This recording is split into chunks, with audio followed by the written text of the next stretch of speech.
അച്ഛനത് പറയുമെന്ന് എനിക്കറിയാം. എല്ലാം തുറന്ന് സമ്മതിച്ചേക്ക്. എന്നിട്ട് പീലാത്തോസിനെ പോലെ കൈ ഒഴിക്കോ. ഞാൻ അകത്ത് കിടന്ന് കമ്പി എണ്ണിക്കോളാം. പോരെ ശേഖരൻകുട്ടി? എന്താ നട്ടല്ലില്ലെങ്കിൽ ഈ വേഷം ധരിക്കരുതായിരുന്നു. പള്ളിക്കൂടം മാതിയാനായിട്ട് കഴിഞ്ഞാൽ പോരായിരുന്നോ? ലക്ഷക്കണക്കിന് രൂപ മുടക്കിയിട്ടാ ഈ നിലയിലെത്തിയത്. MLA-മാരെ ചാക്കിലാക്കാനും ഇറക്കാനും കാശ് എവിടെ നിന്നുണ്ടായെന്ന വിചാരം? അന്നേ അറിയാൻ പാടില്ലായിരുന്നോ? ഏലപ്പാറ LP സ്കൂളിലെ വെറും വാദ്യാര് കേരളം ഭരിക്കുന്ന മുഖ്യമന്ത്രിയാവണമെങ്കിൽ പലതും സഹിക്കേണ്ടി വരുമെന്ന്. എന്തുണ്ടായിരുന്നു അവകാശപ്പെടാൻ പാരമ്പര്യമായിട്ട്? 1.5 സെന്റ് ഭൂമിയും ഒരു ഓലപ്പുരയും മുഷിഞ്ഞു നാറിയ ഒരു കതർ ഷർട്ടുമല്ലാതെ. ഇത് മുഴുവൻ കാശ് കൊണ്ടുണ്ടാക്കിയതാ, വെറും കാശ് കൊണ്ട് മാത്രം. അന്നൊക്കെ ശേഖരൻകുട്ടി ആവശ്യം പോലെ ഉപയോഗിച്ചില്ലേ? ഇന്നെന്താ മകനെ വേണ്ടാതായത്? അങ്ങനെ പറഞ്ഞ് എന്നെ ഇരുത്തിയൊന്നും വേണ്ട.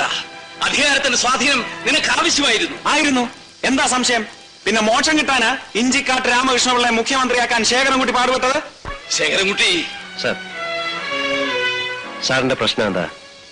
നാളെ അസംബ്ലിയിൽ പ്രതിപക്ഷത്തിന്റെ വായ അടയ്ക്കണം. പോരെ? അവരുന്നയിച്ച ആരോപണങ്ങളെ നേരിടാൻ അതിനേക്കാൾ ശക്തിയുള്ള ഒരു ആയുധം സാറിന് വേണം. അത്രയല്ലേ ആവശ്യമുള്ളൂ? അതുണ്ടാവും. ഞാൻ ഉറപ്പുവരുന്നു.